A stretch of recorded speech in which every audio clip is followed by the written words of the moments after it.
Sir, हाँ बोलो। Formula की बात कर रहे थे।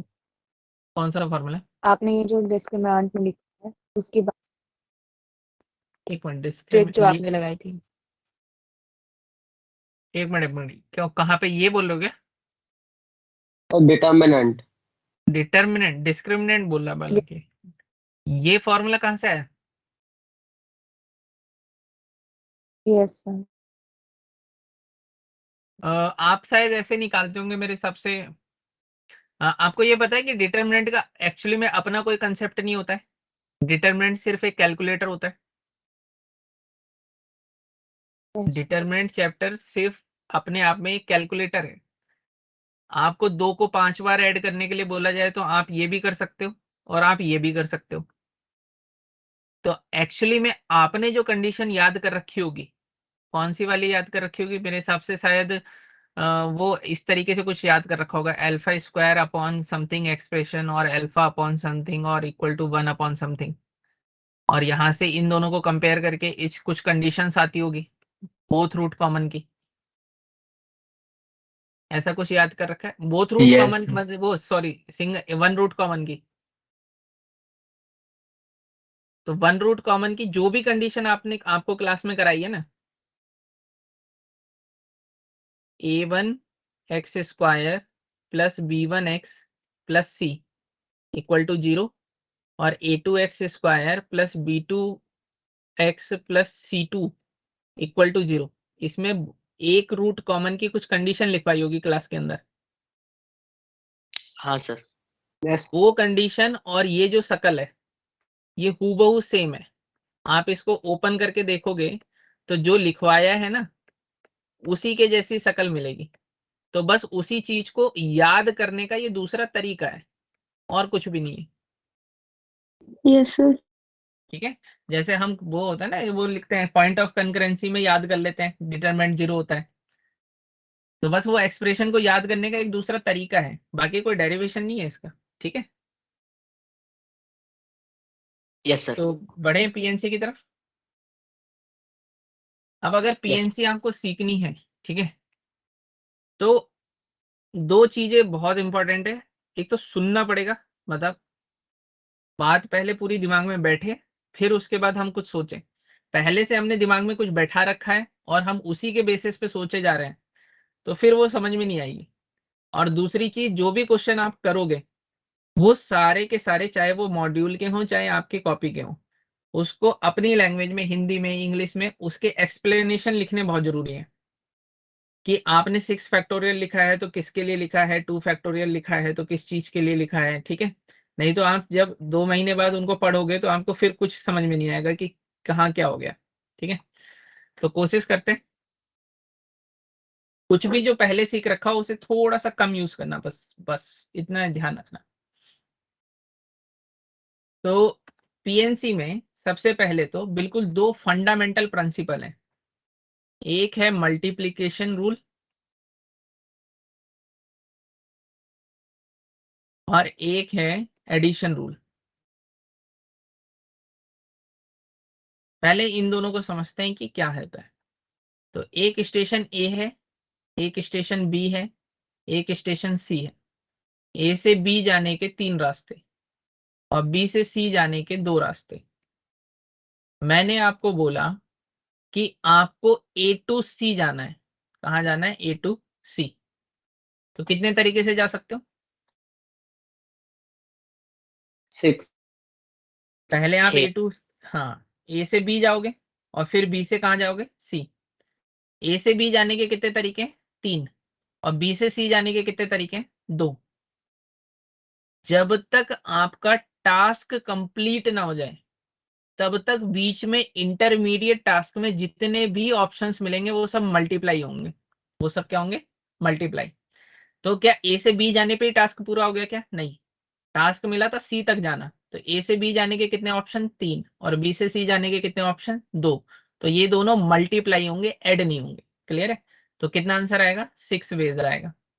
अगर ये होता है मल्टीप्लिकेशन रूल, कि जब तक टास्क कंप्लीट नहीं होगा तब तक सारे इंटरमीडिएट टास्क के ऑप्शंस क्या होंगे? मल्टीप्लाई होंगे। अगर मैं इसी में पूछ लूं कि number of ways of leaving the station B, leaving the station B, तो कितने ऑप्शन होंगे?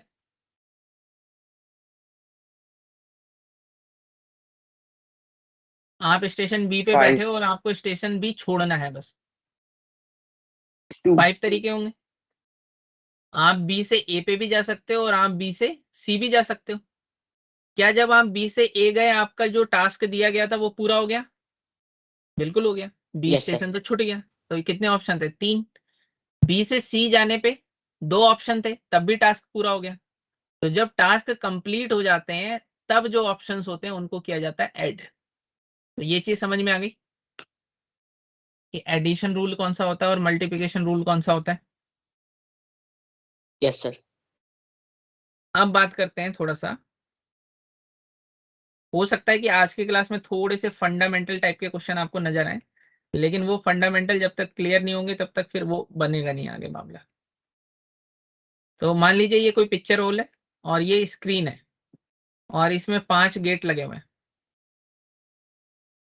D1 D2 D3 D4 D5, entry और एग्जिट के लिए। ठीक है, अब पहला क्वेश्चन मैं आपसे पूछ रहा हूं, number of ways in which he can enter and leave the cinema hall by a different door.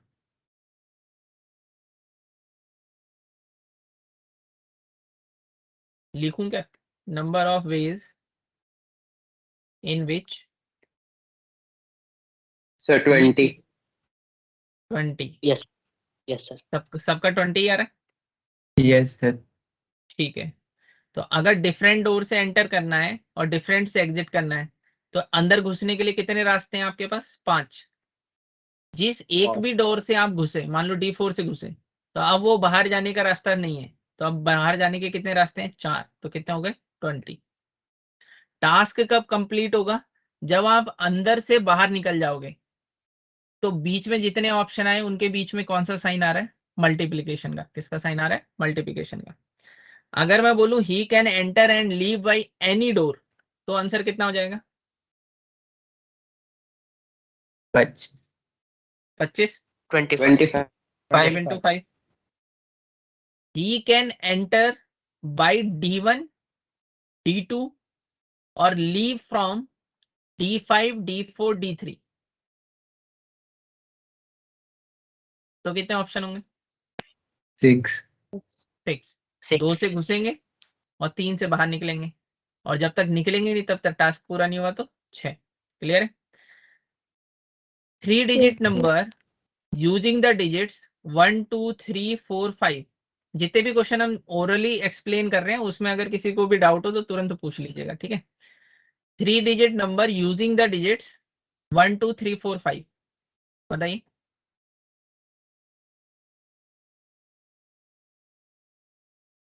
125 125 without repetition बताना है। 6 60। 60 पहले प्लेस पे यस आप सर। 5, जो पहले प्लेस पे आ जाएगा फिर वो दूसरे प्लेस पे नहीं आएगा तो दूसरे प्लेस के लिए 4 ऑप्शन, फिर जो पहले 2 पे आ जाएगा वो तीसरे पे नहीं आएगा तो 3 ऑप्शन। तो ये कितना हो जाएगा आपके पास?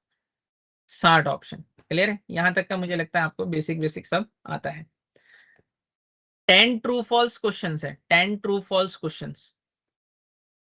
How many sequence of answering possible है? सीक्वेंस ऑफ आंसर्स पॉसिबल, बताइए। 2 की पावर 10 2 की पावर 10, यस सर। क्योंकि हर क्वेश्चन के पास 2 ऑप्शन है। और सीक्वेंसिंग बोला है मतलब पूरे के पूरे क्वेश्चंस के आंसर जब तक नहीं दे दोगे टास्क तब तक पूरा नहीं होगा। मतलब 2 × 2 × 2 करके कब तक? 10 के 10 के पास जितने ऑप्शन है, तो मतलब 2 की पावर 10। इसके बाद अगर हम डॉटर, DAUGHTER, डॉटर को डिक्शनरी के अकॉर्डिंग अरेंज करें, ठीक है, या रुक जाओ, डॉटर को डिक्शनरी के अकॉर्डिंग बाद में करेंगे। पहले है find A 4 lettered word, 4 lettered word that can be formed using only the letters from the word daughter. if each word have to include G, have to include G। तो 4 letter का word बनाना है जिसमें जी जरूर आना चाहिए और letter सिर्फ और सिर्फ डॉटर से यूज किए जा सकते हैं। बताइए कितना होगा आंसर? 512 Sir, 512। 140. एक बोल रहा है 140, एक कह रहा है 512। और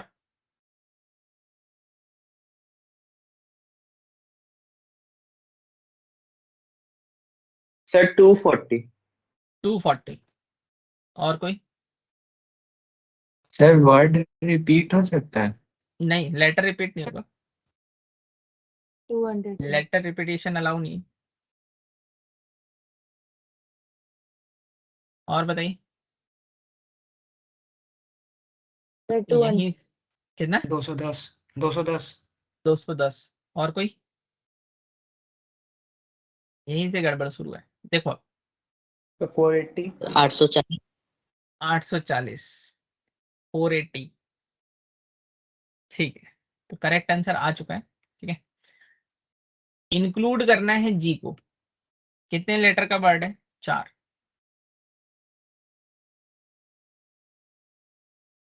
तो जी पहली पोजीशन पे आ सकता है, जी दूसरी पोजीशन पे आ सकता है, जी तीसरी पे आ सकता है, जी 4 पे आ सकता है। यही पॉसिबिलिटी है जी के साथ।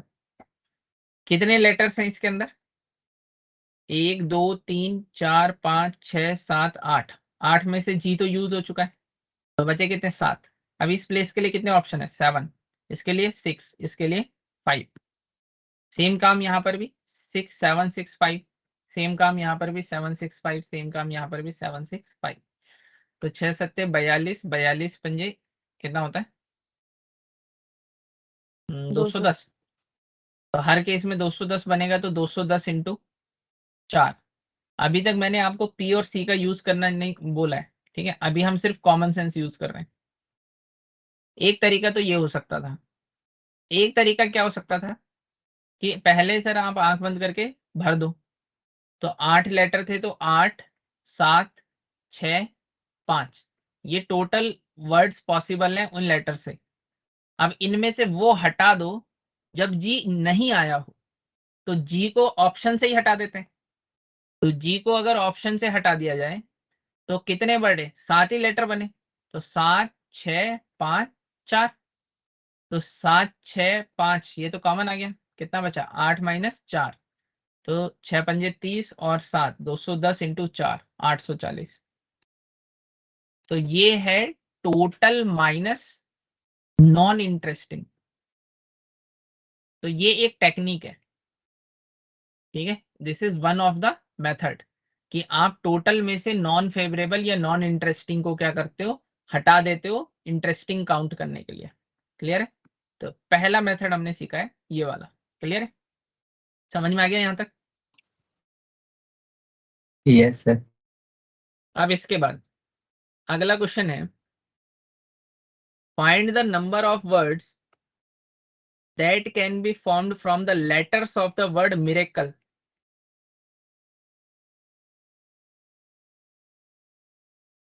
If vowels occupy। पहला, ऑड पोजीशंस, और दूसरा इवन पोजीशंस।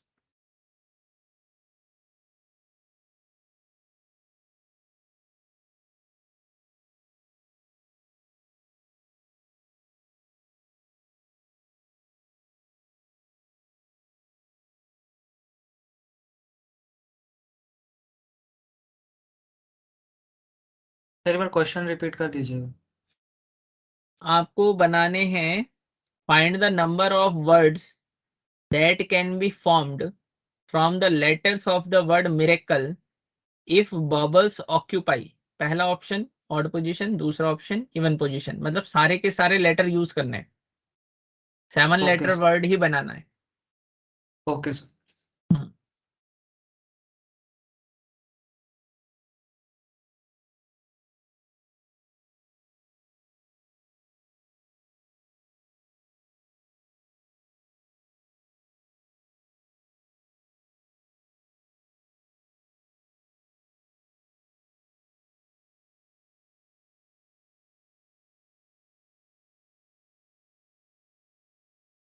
पी और सी का यूज मत करिएगा अभी, बिल्कुल भी मत करिएगा।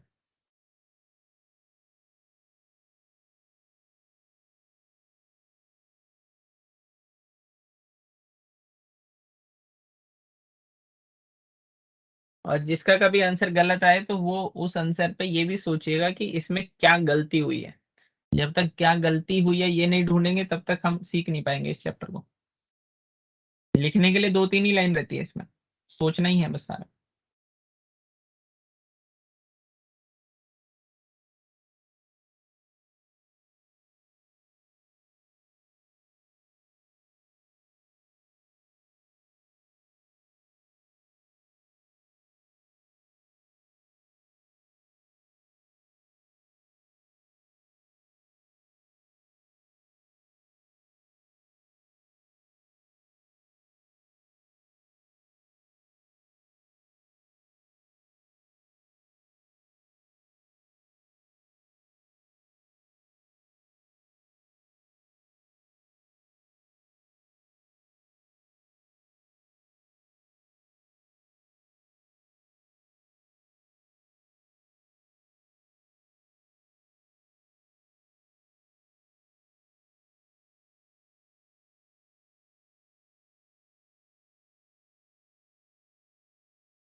ऑड वाले का 144। ऑड वाले का कितना? 544। और कोई? इवन वाले का 1 144। मिनट, इवन नहीं, पहले ऑड का ही बताओ। 576। 76। 576। ठीक। तो अगर मिरेकल में देखें तो बॉबल्स कितने हैं? एक तो आई है और एक ए है और एक ई है। और कॉन्सोनेंट्स कितने? एम है, आर है, सी है और एल है। टोटल 7 ही हैं। प्लेस कितने होगा? 1 2 3 4 5 6 7। 7 में ऑड पोजीशंस कौन सी हैं? 1 2 3 4। अब ऑड पोजीशंस पे बॉबल्स रखना है। पोजीशंस हो गई ज्यादा, बॉबल्स हो गए कम। तो पहले इनको अरेंज नहीं करते हैं, पहले जो कम पोजीशन है उनको अरेंज करते हैं। तो ये जो पोजीशन है इवन वाली, यहाँ पे कौन आने वाला है? कॉन्सोनेंट। तो इस वाली पोजीशन के लिए कितने कॉन्सोनेंट्स का ऑप्शन है? 4। अगली वाली के लिए 3, उससे अगले वाली के लिए 2। अब एक कॉन्सोनेंट बच गया और 3 बॉबल्स बच गए।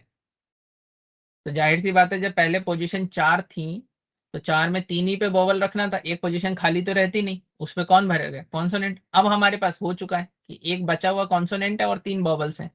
तो उनको अरेंज करने का तरीका, 4 लोगों को यहाँ पे 4 3 2 1। तो कितना आ जाएगा ये? 4 तिया 12 दूनी 24 और 24 इंटू 24 का स्क्वायर। तो ये कितना आ गया? 576। ये चीज समझ में आई क्या? Yes sir. सर एक बार फिर से एक्सप्लेन कर दीजिए। हाँ, मैं क्या बोल रहा हूँ कि अगर आप पहले बॉबल्स भरने जाते तो बॉबल्स 3 ही थे आपके पास, पोजीशन थी आपके पास 4। तो जाहिर सी बात है 3 जगह पे तो बॉबल्स रख देते, लेकिन एक जगह पे तो कॉन्सोनेंट रखना पड़ता ना। तो वो कौन सा कॉन्सोनेंट आएगा ये पता ही नहीं है। तो आप क्या करो, पहले कॉन्सोनेंट को भर दो। कॉन्सोनेंट कौन सी पोजीशन पे आएंगे? इवन वाली पोजीशन पे। फर्स्ट पार्ट सॉल्व कर रहे हैं हम। तो 3 प्लेस है और 4 कॉन्सोनेंट है। तो पहले प्लेस पे 4 में से कोई बैठेगा, दूसरे पे 3 में से कोई बैठेगा, तीसरे पे 2 में से कोई बैठेगा और एक बच जाएगा। जो बच जाएगा वो अब कहाँ जाएगा? ऑड वाली पोजीशन पे जाएगा। तो ऑड पोजीशन कितनी है? 4, 3 बॉबल्स और एक बचा हुआ कॉन्सोनेंट। तो फिर से 4 प्लेस 4 ऑप्शन, तो 4 into 3 into 2 into 1। Clear? Yes sir. अभी तक हमने सी को इंट्रोड्यूस नहीं किया है।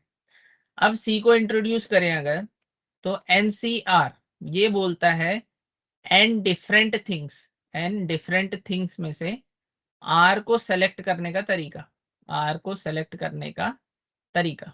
क्लियर है?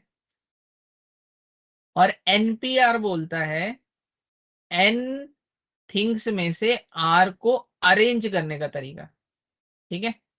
एनपीआर को तो बस यहीं पढ़ के यहीं छोड़ दीजिए, पूरे चैप्टर में एनपीआर कभी नहीं लगाना है। जब भी हमें कुछ करना होगा पहले हम चीजें सेलेक्ट करेंगे और फिर उसके बाद मैन्युअली उनको अरेंज करेंगे। पहले सेलेक्ट करेंगे फिर उन्हें मैन्युअली क्या करेंगे? अरेंज। तो अब हमारे पास अगर इसी क्वेश्चन को सोचें तो हमारे पास 1 2 3 4 5 6 7, 7 में से कितनी ऑड पोजीशंस हैं? 4। 4 ऑड पोजीशन पे रखने के लिए बबल्स कितने हैं? सिर्फ 3। अब 3 बबल्स को तो 3 ही जगह चाहिए। अब कौन सी 3 जगह? तो इन्हीं 4 में से कोई 3 पे बैठेंगे। तो 4C3 से हमने क्या करा? 4 में से 3 प्लेस सेलेक्ट किए। 3 प्लेस पे 3 बॉबल्स बैठाने का तरीका 3 फैक्टोरियल, वही 3 इंटू 2 इंटू 1। फिर जो बचा, यस सर। कौन बचे? कॉन्सोनेंट। कितने? 4। इन 4 में से जब तुमने 3 सेलेक्ट किए होंगे तो कोई एक पोजीशन तो खाली रह ही गई होगी, कहीं की भी हो। और 3 पोजीशन आपके पास कौन सी पड़ी है? इवन। तो टोटल मिला के 4 पोजीशन, 4 कॉन्सोनेंट। कितने तरीके से अरेंज हो सकते हैं? 4 फैक्टोरियल। क्लियर है? तो 4C3 हो गया 4, ये हो गया 6 और ये हो गया 24। तो 24 का स्क्वायर ही बन गया ये। फिर से कितना बन गया? 576। तो आपको हमेशा सिलेक्शन करना है फिर अरेंज करना है। ठीक है? अगले का बताओ, इवन पोजीशन पे अगर बॉबल्स रखने हो तो। 144। 144। 140. इसमें तो कोई दिक्कत ही नहीं है क्योंकि उतने ही प्लेस हैं जितने इवन है, मतलब जितने अपने पास बॉबल्स हैं। तो इवन पोजीशंस तो 3 ही है और 3 ही बॉबल्स हैं। 3 पोजीशन पे 3 बॉबल 3 फैक्टोरियल और बची हुई 4 पोजीशन पे 4 कॉन्सोनेंट 4 फैक्टोरियल। तो कितना आ जाएगा? 6 into 24।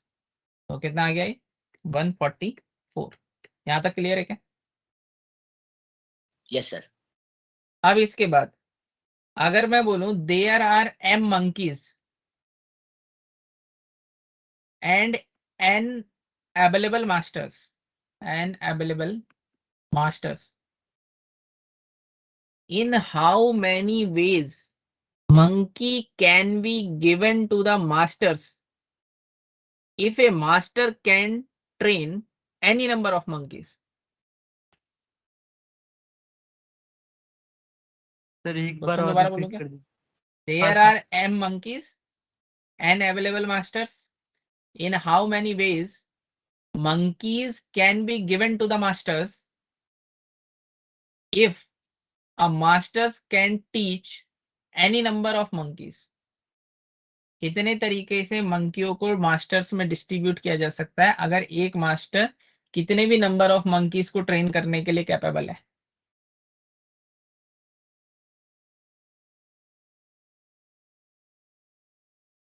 m to the power n। m to the power n। और कोई मतलब एक इसके मिनट। सपोर्ट में?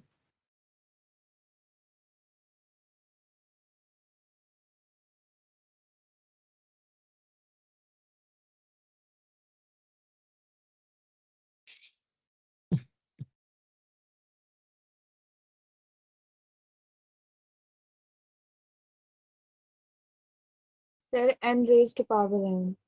यही जो सेम लिखा हुआ Sir, n raised to power n. n raise to power n। दो आंसर आ गए भाई। हर कोई इन्हीं दो में से किसी एक आंसर के साथ होगा। अच्छा, सर n फैक्टोरियल। सेकंड वाला, ठीक है। नो अब सर जब वो नहीं। पहला वाला, सर सेकंड वाले, सेकंड वाले। सेकंड ही तो बोला तो पहले, ठीक है, कंफ्यूज है भाई। अब हमें जब भी किसी चीज को डिस्ट्रीब्यूट करना होता है तो हमें ये देखना चाहिए कि ऑप्शंस हैं किसके पास। आप हो, आपके शहर में 10 टीचर हैं पढ़ाने वाले, ऑप्शन टीचर के पास नहीं है कि वो कौन से बच्चे को पढ़ाएगा, ऑप्शंस बच्चे के पास है कि वो कौन से टीचर से पढ़ेगा। तो यहाँ ऑप्शन मंकी के पास है कि वो कौन से टीचर से ट्रेन होना चाहता है। तो मान लो M1 मंकी है, M2 मंकी है और ऐसे करके MM मंकीज है। तो इसके पास मार्केट में n मास्टर्स अवेलेबल हैं। इसके पास भी कितने अवेलेबल है, n। इसके पास भी कितने अवेलेबल है, n। कितने हैं ये, m लोग हैं टोटल। तो इसका मतलब n क्रॉस n कितनी बार आएगा, m टाइम्स। कितना आएगा, m टाइम्स, मतलब n की पावर m। समझ में आता है। इसमें क्या गलती है m की पावर n में, m की पावर n वालों ने क्या करा, मास्टर्स को ऑप्शन दे दिए। तो अगर मंकी मास्टर 1 है, मास्टर 2 है, मास्टर 3 है, मास्टर 4 है, मास्टर कितने थे, n है, और M1 monkey, M2 monkey, M3 monkey और MM मंकी। पहला मास्टर बोला नहीं मैं तो M1 को ही पढ़ाऊंगा, दूसरा भी बोला नहीं मैं भी M1 को पढ़ाऊंगा, तीसरा बोला मैं भी M1 को पढ़ाऊंगा। अरे तो फिर बाकी मंकियों को कौन पढ़ाएगा। समझ में आया। तो Yes, sir. Options Yes, of sir. Selection master के पास नहीं है, किसके पास है, मंकीज के पास है। किसके पास है, मंकीज के पास। मंकी सेलेक्ट करेंगे कि किससे पढ़ना है। क्लियर है। Yes, sir. Yes. आगे बढ़े। अब अगर टफ, TOUGH, इसको डिक्शनरी के अकॉर्डिंग अरेंज किया जाए तो इसकी रैंक बतानी है कि ये कौन से नंबर का वर्ड बनेगा। करिए।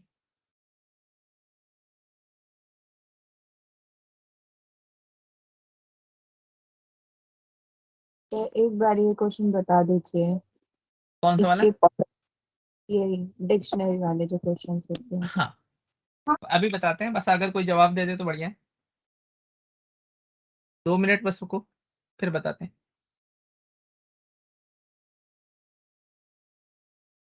किसी को आता है तो वो जवाब दे देना भाई। 2 मिनट्स।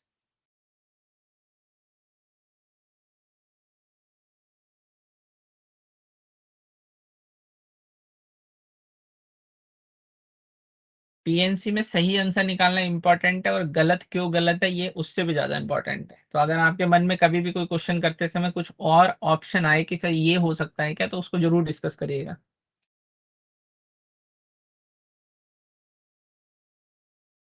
बट थोड़ा लॉजिकली, मतलब ऐसा नहीं कि कुछ भी बोल दिया।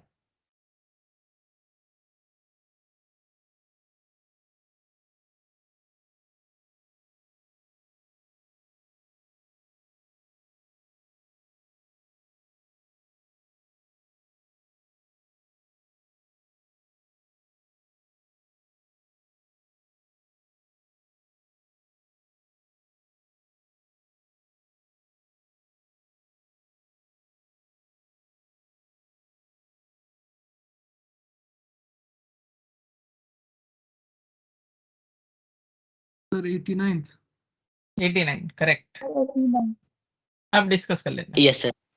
जो भी आपको दिया हुआ रहे सबसे पहले उसे डिक्शनरी के अकॉर्डिंग अरेंज कर दो। तो सबसे पहले ABCDEFG आएगा, फिर H आएगा, फिर IJKLMNOPQRST और फिर U। मतलब अगर इसे डिक्शनरी के अरेंज करें तो सबसे पहला वर्ड जो मिलेगा वो ये मिलेगा, घोटू।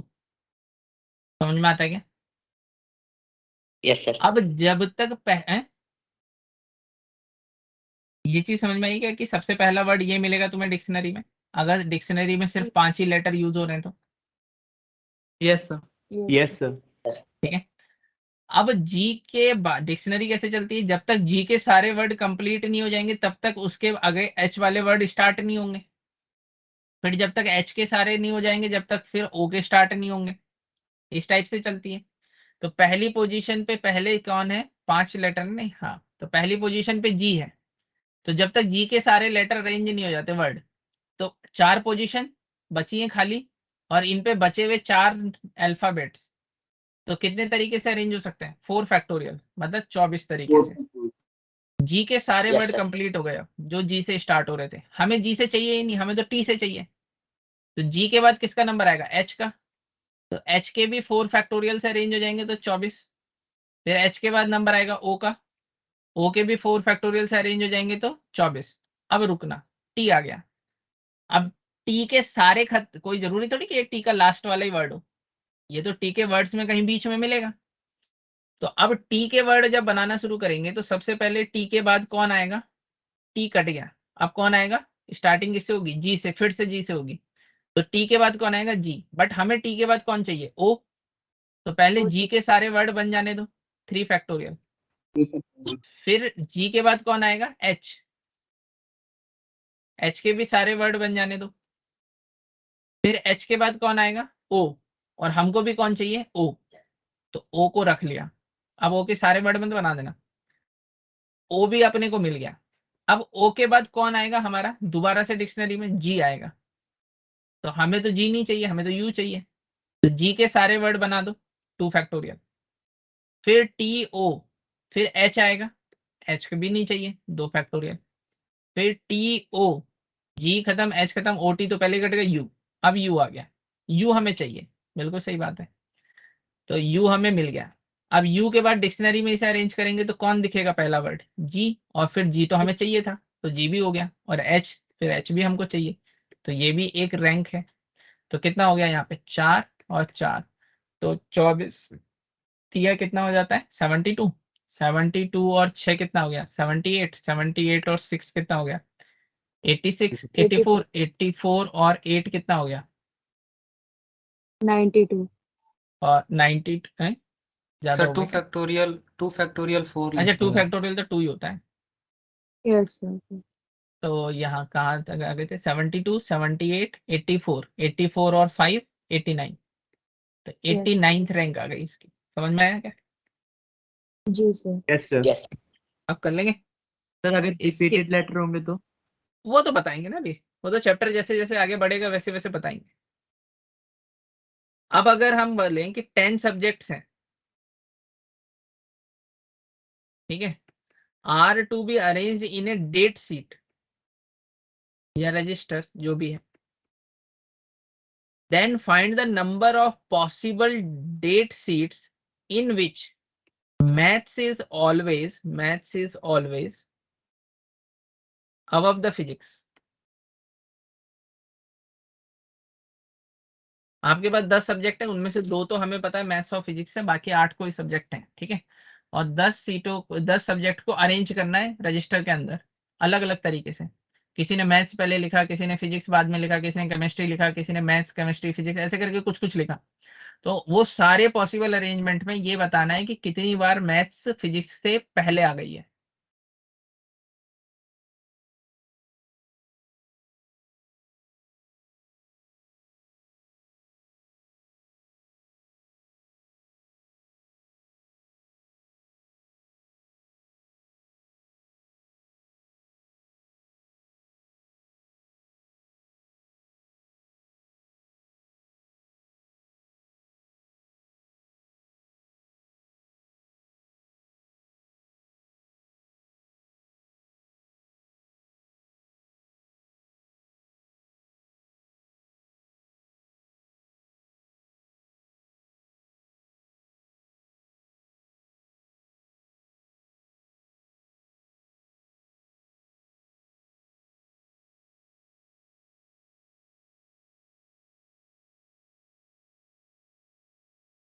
फैक्टोरियल में ही जवाब दे देना, या मतलब जो भी सी में निकालो, पी में, पी में तो यूज ही नहीं करना, पी तो बात ही नहीं करनी, सी में या फैक्टोरियल में जो भी जवाब निकालो उसी में बता देना, कैलकुलेट करने की जरूरत नहीं है पूरा। Sir, 9 factorial. Yes, 9 sir. Factorial 9 factorial. कैसे लिखा Yes, आपने sir. 9 हाँ सर फैक्टोरियल, 9 फैक्टोरियल। बताइए कैसे लिखा 9 फैक्टोरियल, सर मैथ्स को दो लिख दो, सर। क्या करा, सर 9 केसेस बनेंगे 8 फैक्टोरियल के। 8 फैक्टोरियल के 9 केसेस पर। 8 फैक्टोरियल मतलब कि एम और पी को एक साथ तो रखें। मतलब एम और पी को एक साथ रखने के लिए कभी बोला ही नहीं है उसने। उसने बस इतना बोला है कि जब डेट शीट आप लिख रहे हो तो मैथ का रोल नंबर फिजिक्स के रोल नंबर से पहले आना चाहिए, जस्ट पहले आना चाहिए, ऐसा नहीं बोला है। मैथ्स और फिजिक्स के बीच में ऐसा नहीं कि कोई आ नहीं सकता है, कोई भी आ सकता है, बट मैथ्स को बस फिजिक्स से पहले आना है, इतना बोला गया है बस। जस्ट वर्ड यूज नहीं किया है, जस्ट अब करता तब बात अलग होती। अब बताओ।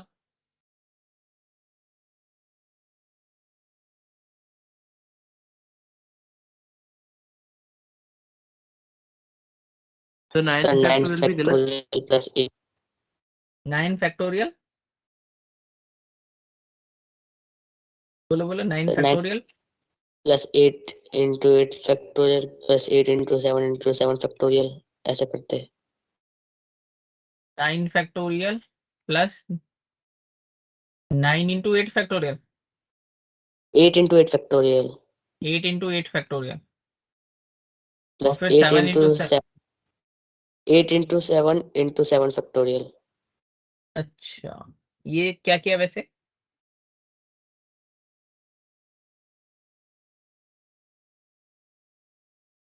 चलिए देखिए, बहुत सिंपल सी कहानी है। 10 सब्जेक्ट को अगर आप अरेंज करोगे तो कितने तरीके से अरेंज होंगे? 10 factorial. Yes sir. Yes sir. आधे टाइम फिजिक्स ऊपर होगा, आधे टाइम मैथ्स ऊपर होगा, क्योंकि मैथ्स और फिजिक्स, यस जितनी बार मैथ्स ऊपर होगा, मैथ्स को फिजिक्स से इंटरचेंज करोगे तो उतनी बार फिजिक्स ऊपर हो जाएगा। यस सिंपल सही तो लॉजिक है। अगर हम किसी चीज को अरेंज कर रहे हैं, तो आपने बोला कि 10 बार मैथ्स ऊपर आया, तो जब हम सारे अरेंजमेंट लिख रहे होंगे तो मैथ्स की जगह फिजिक्स आया होगा और फिजिक्स की जगह मैथ्स आया होगा। तो 10 बार मैथ्स ऊपर आया तो 10 बार फिजिक्स ऊपर आ गया। तो टोटल का डिवाइड बाई हाफ टाइम्स क्या होगा? मैथ्स ऊपर होगा और हाफ टाइम्स फिजिक्स ऊपर होगा, खत्म। 10 फैक्टोरियल अपॉन 2। क्लियर? समझ में आ गया ये? सर एक डाउट है बोलो। सर, अगर ऐसे भी तो कर सकते हैं ना कि अगर हम मैथ्स को सबसे ऊपर लेट करके उसके बाद नीचे वाले सबको अरेंज कर देंगे। नीचे वाले सबको अरेंज करोगे, कैसे अरेंज करोगे बताओ?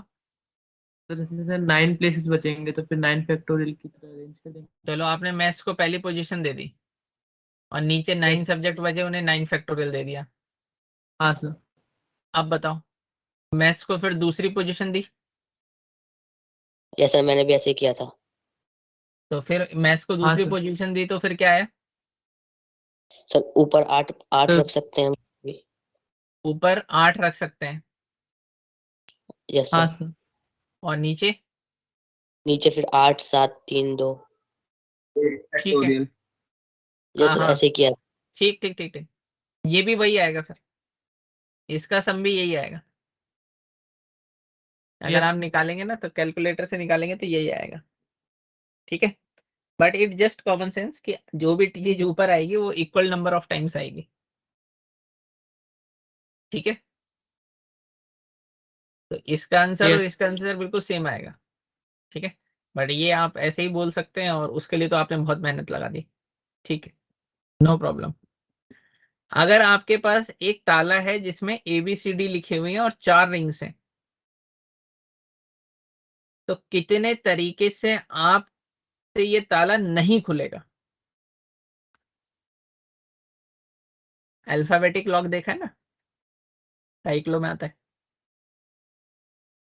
सर एक बार रिपीट कर दीजिए। एक लॉक है जिसमें 4 रिंग है और रिंग्स पे क्या लिखी हुई है? ABCD लिखी हुई है। अब कोई एक कॉम्बिनेशन होगा जब ये खुलता होगा, तो आपको ये बताना है कि कितने तरीके से ये नहीं खुलेगा।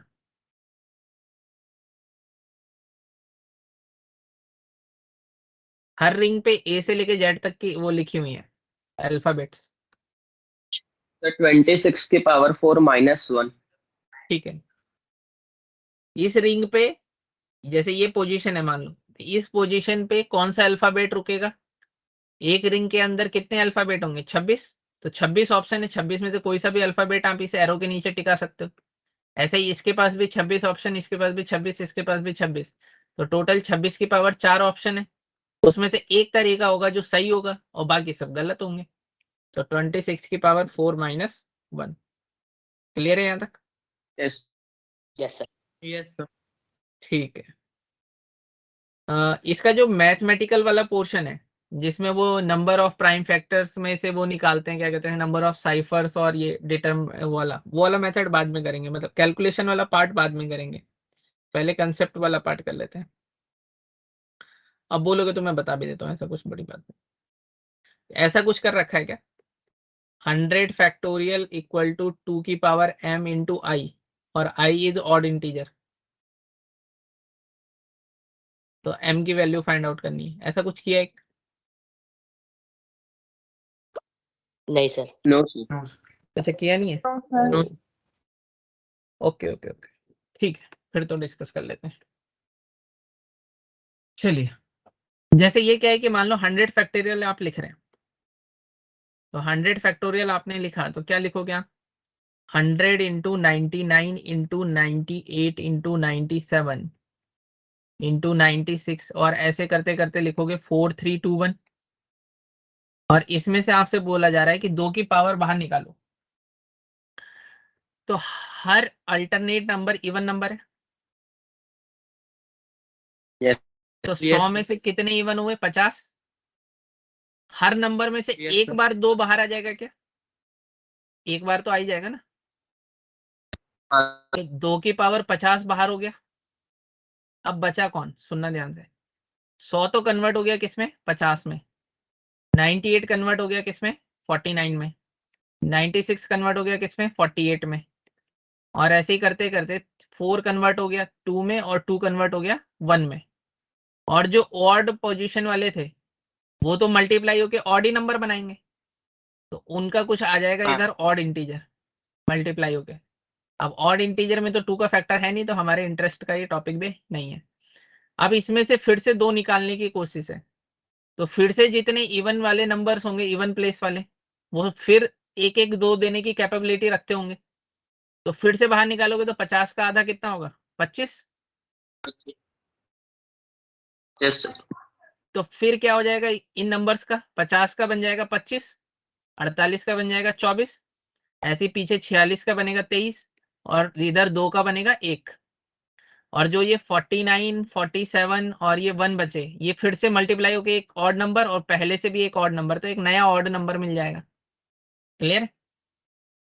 अब ये 25 है, 25 में कितने ऑड कितने इवन? तो अगर इवन 12 नंबर is होता है even. तो इवन नंबर, अगर 12 हाँ इवन नंबर होता है तो आधे ऑड आधे इवन, और अगर नंबर ऑड होता है Yeah. तो एक ज्यादा ऑड होता है और एक कम इवन होता है। तो 25 में कितने? 12 इवन हो जाएंगे।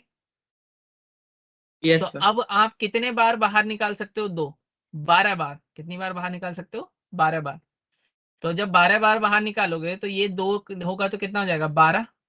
यहाँ पे कुछ होगा 22, वो हो जाएगा 11, और ऐसे करते करते लास्ट में फिर वही 2 इंटू 1 बचेगा और नया ऑड नंबर। अब ऐसे ही 12 में कितने इवन होंगे? 6। तो फिर से कितनी बार बाहर आएगा? 6 बार बाहर आएगा। तो 6 बार आएगा तो कितना बचेगा? 6, 5, 4, 3, 2, 1। फिर इसमें कितने इवन होंगे? 3। तो फिर से 3 बाहर आ जाएगा। तो 50 प्लस 25 प्लस 12 प्लस 6 प्लस 3, तो ये कितना बचा? फिर से 5, 5, 3, 1 तो गया। 6 का कौन बचा? 3, और 4 का 2, और इसका 1, और फिर से कितना? 1। क्लियर है?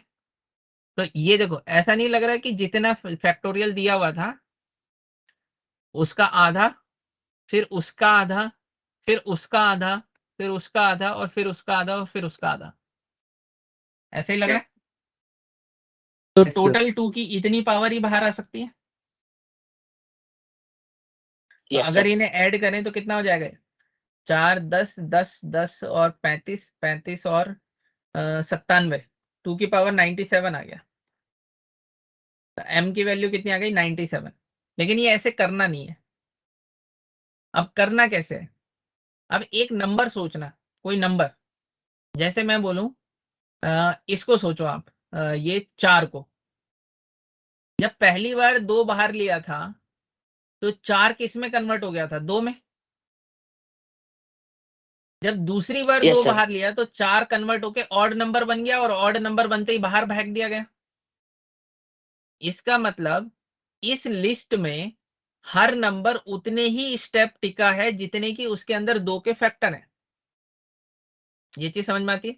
जैसे 3 के पास कोई 2 का फैक्टर नहीं है तो ये पहले झटके में ही ऑड नंबर के अंदर घुस गया। वैसे ही अगर यहाँ पर 8 लिखा होगा तो 8 पहले राउंड में जाने पे क्या बना होगा, 4, दूसरे राउंड में जाने पे क्या बना होगा, 2, और फिर तीसरे राउंड में जाके वो क्या खत्म हो गया होगा, 1 बन गया होगा, और 1 बनते ही ऑड नंबर में जाके शिफ्ट हो गया होगा। तो ये कितनी बार टिका मार्केट में, 3 बार। क्यों टिका 3 बार? क्योंकि 8 के पास 2 की कितनी पावर थी, 3 पावर थी। मतलब हर नंबर उतनी ही बार टिका है जितनी उसके पास 2 थे। यहां तक समझ में आता है? Yes sir. Yes sir. तो अब इसी चीज को करने का दूसरा तरीका भी हो सकता है, क्या कि 100 को अगर हम 2 से डिवाइड कर दें, प्लस 100 को हम 2 की पावर 2 से डिवाइड कर दें, फिर हम 100 को 2 की पावर 3 से डिवाइड कर दें, फिर हम 100 को 2 की पावर 4 से डिवाइड कर दें, और तब तक करते रहें जब तक कि डिनोमिनेटर क्या ना हो जाए, न्यूमरेटर से बड़ा ना हो जाए। ठीक है? तो ये 2 की पावर 7 कितना होता होगा, 128 हो जाता है क्या? यस तो सर। ये सब ग्रेटेस्ट इंटीजर लिखा हुआ है। क्या लिखा हुआ है? Greatest integer function. तो यहां से हमें कितना मिलेगा, 50। यहां से हमें कितना मिलेगा, 25। यहां से हमें कितना मिलेगा, 8 से डिवाइड करेंगे तो 8 एकम 8 और 8 दूनी 16, 12 पॉइंट समथिंग मिलेगा, उसका ग्रेटेस्ट इंटीजर 12 हो जाएगा। आगे से हमें Yes, 6 मिलेगा, फिर हमें 3 मिलेगा, फिर ये कितना बनेगा, 64 नहीं 32।